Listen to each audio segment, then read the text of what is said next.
सुन रहा था। इससे उसको ना कुछ प्रसन्न और ना कुछ दुख हुआ। वह पूर्ववत वैसे ही शिवजी महाराज का सोमवार का व्रत और पूजन करता रहा। कुछ समय व्यतीत हो जाने पर साहूकार की स्त्री गर्भवती हुई और 10वें महीने उसके गर्भ से अति सुंदर पुत्र की प्राप्ति हुई। साहूकार के घर बहुत खुशी मनाई गई, परंतु साहूकार ने उसको केवल 12 वर्ष की आयु जानकर अधिक प्रसन्नता प्रकट नहीं की और ना ही किसी को भेद बताया। जब वह 9 वर्ष का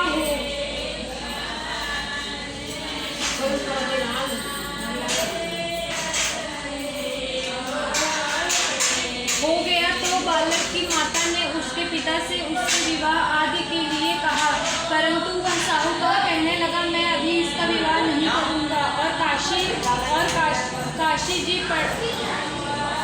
पढ़ने के लिए भेजूंगा। फिर उस साहूकार ने अपने साले अर्थात बालक के मामा को बुलाया, उसको बहुत सा धन देकर कहा, तुम इस बालक को काशी जी पढ़ने के लिए ले जाओ।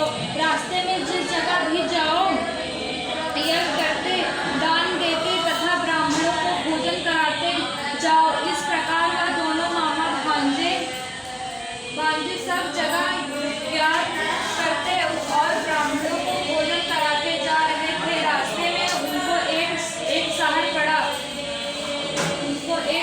पड़ा। उस शहर के राजा की कन्या का विवाह था और दूसरे राजा का लड़का जो विवाह के लिए बारात लेकर आया था, वह एक आंख से काना था। लड़के के पिता को इस बात की बड़ी चिंता थी कि कहीं वर को देखकर कन्या के माता पिता विवाह के लिए किसी प्रकार की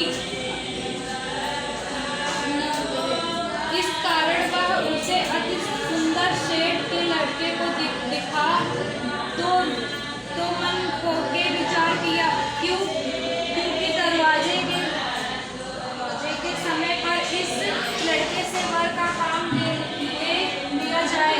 ऐसा विचार कर राजा ने उस लड़के और उसके मामा से कहा, तो वह राजा राजी हो गया और साहूकार के लड़के का स्नान आदि कराया, वर के कपड़े पहना तथा घोड़ी पर चढ़ा दरवाजे पर ले गया और बड़ी शांति से सब कार्य हो गया। अब वर के पिता ने सोचा, आदि विवाह कार्य भी उसी लड़के से करा दिया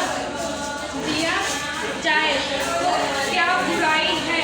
ऐसा विचार कर उसके मामा से कहा, यदि आप